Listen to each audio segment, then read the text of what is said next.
Kaçma çöçürasın, kadınla uçuraşlarla kanakat kılıp duramın. Kapına gelgen ekensin, talpını uçarıp bakın. Tasında baytan sözünü kasede daldı bulanım. Esime saldın erketay, esil kocaştı kulağım. Tıkansıp kaldı günün bana, karagım kazattım öldüre bunları.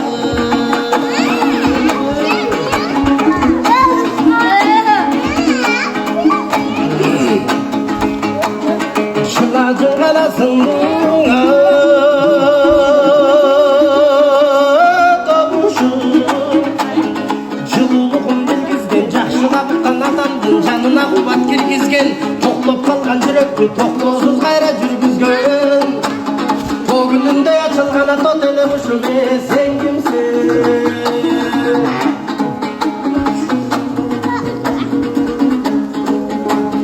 Қыдырып қана жүріп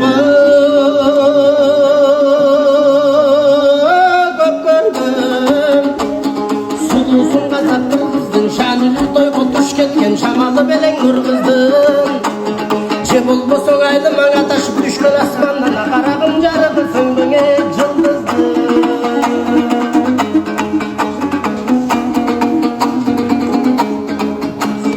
Өзіңді ойғаның өңдең ат үстіні. Көрмөгөм өтпегенінен, көрмөктің сынықпаған жомоқтының кебінен. Келіште болып келмеген пені еркін ажелінен. Ақларымдадым адашым айта тұрған кебімен. Жалтана түшті қарлыға жарығым жалынды жаштық едемеймен. Қызымда қыздың атылып, қырғызда қыздың шашылып, қызығын көрмей дүйненің қыз сыйламас мақұлық. Қырғүйек мүчең ақын қыз бисаға қылалы құрмат башырып, қызарып тұшқан екенсің қыз қалдақ күнде ашылып, қарығанша сапарым қаяққа кеттің жашынып. Божырай бермей ағабыз бошолды деп сұлуына, бошоғаны жөді жүктігінде бозбалдар тұрады шашылып.